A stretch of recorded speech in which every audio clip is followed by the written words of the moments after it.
మీరు క్రిష్ గారు, ఇప్పుడు మీరు ఈ మధ్య కొన్ని అంటే ఒక సినిమా నుంచి ఎగ్జిట్ అయ్యి ఈ సినిమాలోకి వచ్చి ఈ సినిమా కంప్లీట్ చేసి ఇప్పుడు రిలీజ్కి దగ్గరికి వస్తున్నారు మీరు. బట్ మీ మీద ఆ what you call Harihara Veeramallu తాలూకా hangover audience point of వ్యూలో ఎంతో కొంత ఉంటుంది. ఈ సినిమా రిలీజ్ టైంకి మీరు you are coming out just with Ghaati. దీన్ని ఎలాగ మీరు మేనేజ్ చేసుకుని బ్యాలెన్స్ చేసుకుని చేశారు సార్ ఇది? ప్రశ్న అర్థం కాలేదు. ఇప్పుడు మీరు హరిహర వీరమల్లు సినిమా అనే దాని నుంచి ఎగ్జిట్ అయ్యి ఈ సినిమాలోకి వచ్చారు మీరు. సో మిమ్మల్ని ఎంతసేపు హరిహర వీరమల్లు డైరెక్టర్గానే ఆడియన్స్ పాయింట్ ఆఫ్ వ్యూలో ఉన్నారు. Though somebody has else directed it. ఇప్పుడు ఘాటీతో మీరు ముందుకు వెళ్తున్నారు. మీ ఇమేజ్ ఏ విధంగా ఈ సినిమాని సపోర్ట్ చేస్తుంది కమింగ్ ఫ్రమ్ దట్? నిజంగా అర్థం కాలేదు. Still you didn't understand. Again I will try. ఇది కృష్ గారు, నాకు ప్రతి సినిమా ఒక journey. Okay, Harihara Veeramallu cinema నేను కొంత భాగం చిత్రీకరించాను. నాకు పవన్ కళ్యాణ్ గారంటే ప్రేమ, ఇష్టం. ఏం రత్నం గారంటే అమితమైన గౌరవం. చిన్నప్పుడే సూర్య మూవీస్లో ఆయన పోస్టర్ చూసి పనిచేయాలనుకున్నాను. బేసిక్గా ఆయనతో ఇన్స్పైర్ అయిన వాళ్ళం. కొన్ని షెడ్యూలింగ్ కారణాల వల్ల మేము స్టార్ట్ చేసిన తర్వాత కోవిడ్ కావచ్చు, అనేకమైన షెడ్యూలింగ్ కారణాల వల్ల నేను కొంచెం పక్కకు రావాల్సి వచ్చింది. నా ఇష్యూస్, నా పర్సనల్ ఇష్యూస్ వల్ల నేను పక్కకు రావాల్సి వచ్చింది. సో అది ఆ జర్నీ పూర్తయింది, ప్రయాణం. ఓకే, నా పరంగా పూర్తయింది. అండ్ ఆ జర్నీని ఇంకొక దర్శకులు జ్యోతికృష్ణ గారు కంటిన్యూ చేశారు. ఇప్పుడు అయిన తర్వాత నేను ఈ సినిమాలో ఉన్నప్పుడు పూర్తిగా ఘాటీలా ఉన్నానన్నమాట. బేసికల్గా ఎంత ఫోకస్డ్గా ఉన్నానంటే అంత ఫోకస్డ్గా ఉన్నాను. ఓకే, నేను గమ్యం నుంచి ఘాటీ దాకా ప్రతి సినిమాని, ప్రతి రోజుని, you believe it or not, మనం చాలాసార్లు మాట్లాడుకున్నాం. ఆ రోజే నేను అంత చాలా ఫోకస్డ్గా ఉంటాను యాక్చువల్గా. Right now I'm completely excited about ఘాటీ. September 5వ తారీఖు మీరు దాన్ని చూడబోతున్నారు. నేను నిన్న నైట్, ఈరోజు మార్నింగ్ చెన్నై నుంచి వచ్చాను. నిన్న నైట్ తమిళ్ ఫుల్ కాపీ చూసామన్నమాట. దెన్ అగైన్ సార్ రాగానే సారీ చెప్పాను, సార్ తమిళ్లో ఆయనే డబ్ చెప్పారు, తెలుగులో ఏం డబ్ చెప్పారు.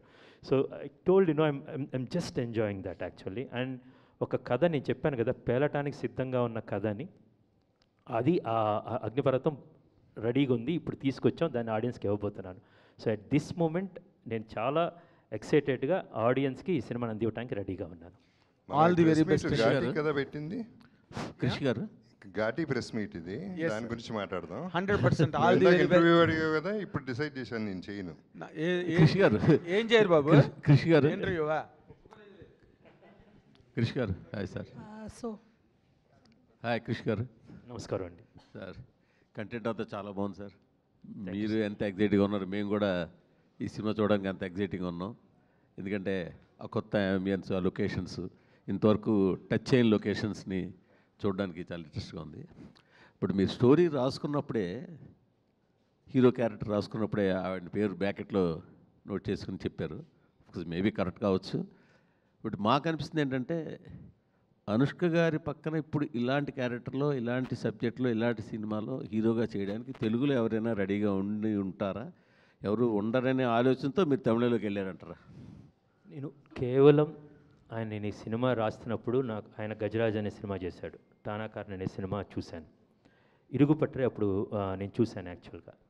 కొంతమందితో వెళ్తున్నప్పుడు మీరు నా ఫిల్మోగ్రఫీ తెలుసు మీకు. వేదం సినిమాలో అనేకమైన మంది ఆ క్యారెక్టర్, నాగయ్య గారి క్యారెక్టర్, రాములు అనే క్యారెక్టర్ ఎంత ఇంపార్టెంటో మీ అందరికీ తెలుసు యాక్చువల్గా. ఓకే, నాకు ఆ కథకి ఇన్స్పైర్ అయిందే, నేను ఒక చిన్న పిల్లోడు అమరావతి నుంచి వైకుంఠపురం దాటి విజయవాడ అమ్మవారి వైపు వెళ్తున్నప్పుడు అక్కడ ఒక చిన్న పిల్లవాడు ఒక ముసలతను చేయి పట్టుకొని లాక్కెళ్ళటం చూశాను. That's the last frame. వేదం అనే సినిమాలో అక్కడే ఫిల్మ్ బై క్రిష్ అని వేశాను. ఆయన క్యారెక్టర్ కోసం నేను ఆగాను, వెయిట్ చేశాను. సో ఐ వాంట్, అది నేను రాస్తున్నప్పుడు నా మస్తిష్కంలో ఒక రూపం వచ్చింది. అది నేను ఇందాక చెప్పినట్టు ఈ క్యారెక్టర్కి ఒక సోల్ ఉంది. ఆ సోల్ ఈయనతో మ్యాచ్ అవుతుందని నాకు అనిపించింది. అది ఒక్కటి మాత్రమే ఉంది. నేను ఈ క్యారెక్టర్కి ఈయన అప్రోచ్ అయితే పర్ఫెక్ట్గా ఉంటుంది అని మాత్రం ఆలోచించాను. ఆ లెక్కలు నాకు తెలియలేదు, నిజంగా నాకు తెలియదు కూడా. రెండవది వచ్చిన తరువాత, దాని తర్వాత రెండోది ఆలోచించాను నేను, ఓహో దేశీరాజు క్యారెక్టర్కి ఈయన చాలా అద్భుతంగా ఉంటారు. నెక్స్ట్ వచ్చిన ఇట్స్ ఇన్స్టెంట్ థాట్, తర్వాత ఇట్స్ డీప్లీ థాట్ ఆల్సో, డీప్గా వెళ్ళిన థాట్ కూడా రెండోసారి అప్పుడు చూసారు ఇప్పుడు దేశరాజు అయిన శీలావతి అనుష్క గారు వీళ్ళిద్దరేంటి, ఇది ఒక అద్భుతమైన love story, will see no అనే ప్రేమ ఫేస్. సో వీళ్ళిద్దరు ఎలా ఉంటారు, తర్వాత ఆలోచనలు వచ్చినాయి. కానీ నేను నిజంగా చెప్తున్నాను, ఈ సినిమాలో అక్కడ చైతన్యరావు గారు కావచ్చు, రవీంద్ర విజయ్ కావచ్చు, జాన్ విజయ్ గారు కావచ్చు, ఆయన దండపని అన్న క్యారెక్టరు, విక్రమ్ ప్రభు గారు కావచ్చు, జగత్ గారు కావచ్చు, అనుష్క గారు కావచ్చు, these are the only people I have approached. మీరు అక్కడ మీరు ఇంకో క్యారెక్టర్ ఎవరన్నా క్రిషిలా అడిగాడు, డేట్ లేకపోవటమో లేకపోతే ఇదని, అది జరగలేదన్నమాట. ఈ కథకి అలా పాత్రలు కుదిరినవి, కొత్త వరల్డ్ ఉంది కాబట్టి నేను వెళ్ళి అప్రోచ్ కాగానే జేబీ సార్ ఆయన ఒప్పించడం అంత ఈజీ ఏం కాదు. నేను ఇంటికి వెళ్ళిన తర్వాత వీ హ్యాడ్ 2 సిట్టింగ్స్, మొత్తం కథ చెప్పాను, ఆయన క్యారెక్టర్ చెప్పాము, మొత్తం అయిపోయింది. మళ్ళీ వెళ్ళిన తర్వాత హౌ టు డిజైన్, నేను ఎలా చేస్తాను, నాకు ఏదో ఒకటి కావాలి, ఐ నీడ్స్ యాక్టివిటీస్ ఏంటి, ఈవెంట్ అక్కడ ఏం చేయొచ్చు అనేది. సో ప్రతి ఒక్కరు same thing with Vikram Prabhu garu, same thing with we research a lot and we casted for that అండి. క్రిష్ గారు సార్ హలో సార్. నమస్కారం అండి సార్. ఇందాక మీరు స్పీచ్ అంతా చాలా ఎలాబరేట్గా మాట్లాడారు, మొత్తం అందరు ఆర్టిస్టుల గురించి మాట్లాడారు, టెక్నీషియన్స్ గురించి మాట్లాడారు, చాలా ఎలాబరేట్గా మాట్లాడుతూ చివరిలో కంక్లూజన్ ఇచ్చారు.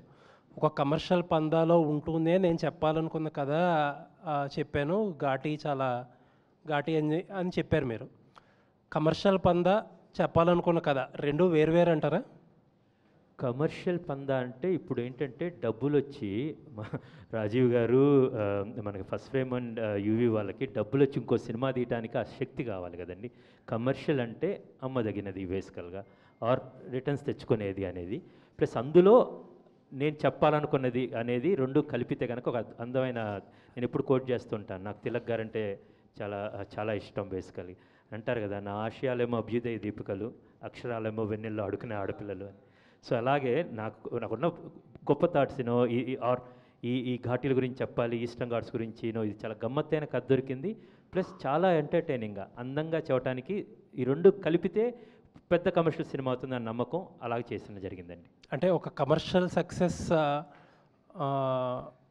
అంటే ఈ గతంలో పెద్దగా క్యాలిక్యులేషన్స్ ఉండేవి కాదు క్రిష్ గారు ఎప్పుడన్నా ఒక కథ నమ్మి సినిమా నుంచి నాకు క్యాలిక్యులేషన్స్ ఉన్నాయి, ఐ వాంట్ ఇట్. ఇప్పుడు నాకు I really want a huge success. నేను ఇప్పుడు సక్సెస్లో లేను. కొండపొలం సినిమా అనేది చాలా ఇష్టపడే తీసాం, బేసికల్ ఒక బుక్ని అడాప్ట్ చేసాం, వేరే జాన్రా, బట్ అనుకున్నంతగా ఆడియన్స్కి రీచ్ కాలేదు. మాకు కమర్షియల్గా ఐ మీన్ ఓటీటీలో చూసి బాగుందని వాళ్ళు. So I need a commercial success, తప్పేం లేదు బేసికల్గా. అండ్ అనుష్క లాంటి సూపర్ స్టార్ అండ్ ఇసే పెట్టుకొని నాకు ఇలాంటి కథ దొరికి కొత్త ప్రపంచం దొరుకుతున్నప్పుడు సో ఆశపట్టడంలో తప్పులేదు. ఇది చాలా పెద్ద సక్సెస్ అయ్యి మనందరం అనుకుంటున్న ఒక మంచి సక్సెస్ అవుతుందని ఆశపట్టడంలో తప్పులేదు. నైస్ అండి, నైస్. అండ్ ఇంకొక క్వశ్చన్ అండి, రాజీవ్, ఇది లాస్ట్ క్వశ్చన్ అండి. రాజీవ్ గారు మొన్న ఇంటర్వ్యూలో ఒక మాట అన్నారు, ఏంటంటే అనుష్క గారు హర్ పర్సనల్ చాయిస్ సినిమాని ప్రమోట్ ముందే చెప్పారు, కమిట్ అయ్యారు, అదేదన్నా కొంచెం సినిమాని ముందుకు తీసుకెళ్ళడంలో కొంచెం ఇబ్బంది పడుతున్నారా? ఏం లేదండి, అనుష్క గారి personal choice we respect and I'm happy that entire media is respecting and we are not అది. తను మన ఇంట్లో అమ్మాయి, స్వీటీ అంటే ఎవరు బేసికల్గా మన ఇంట్లో అమ్మాయి, తను ఈ ప్రమోషన్స్కి రాను అనుకుంది, ఓకే రావద్దు అంతే. ఈ సినిమాకి స్వీటీ గారి పర్ఫార్మెన్స్ చాలు, స్వీటీ గారి ప్రమోషన్స్ అవసరం లేదు బేసికల్గా. All the best sir, looking forward. Thank you so much. Krish Garu, this Ghati is actually set in a very unique location, of which we also, as people, Telugu people also know very little about, unfortunately. So what was the work that happened? It could be the language, the food, it could be the way of living, the dressing. So I know you do a lot of research. Perhaps you could throw some light on the research and the work that went into creating this whole atmosphere. The first thing is we got a great team, ma'am, basically. As a team, we went there, we lived there. We went for a recce and we lived there. These are virgin locations. We have never seen any film shot there. There was a place called Diomali where we went. It's one of the peak of Eastern Ghats.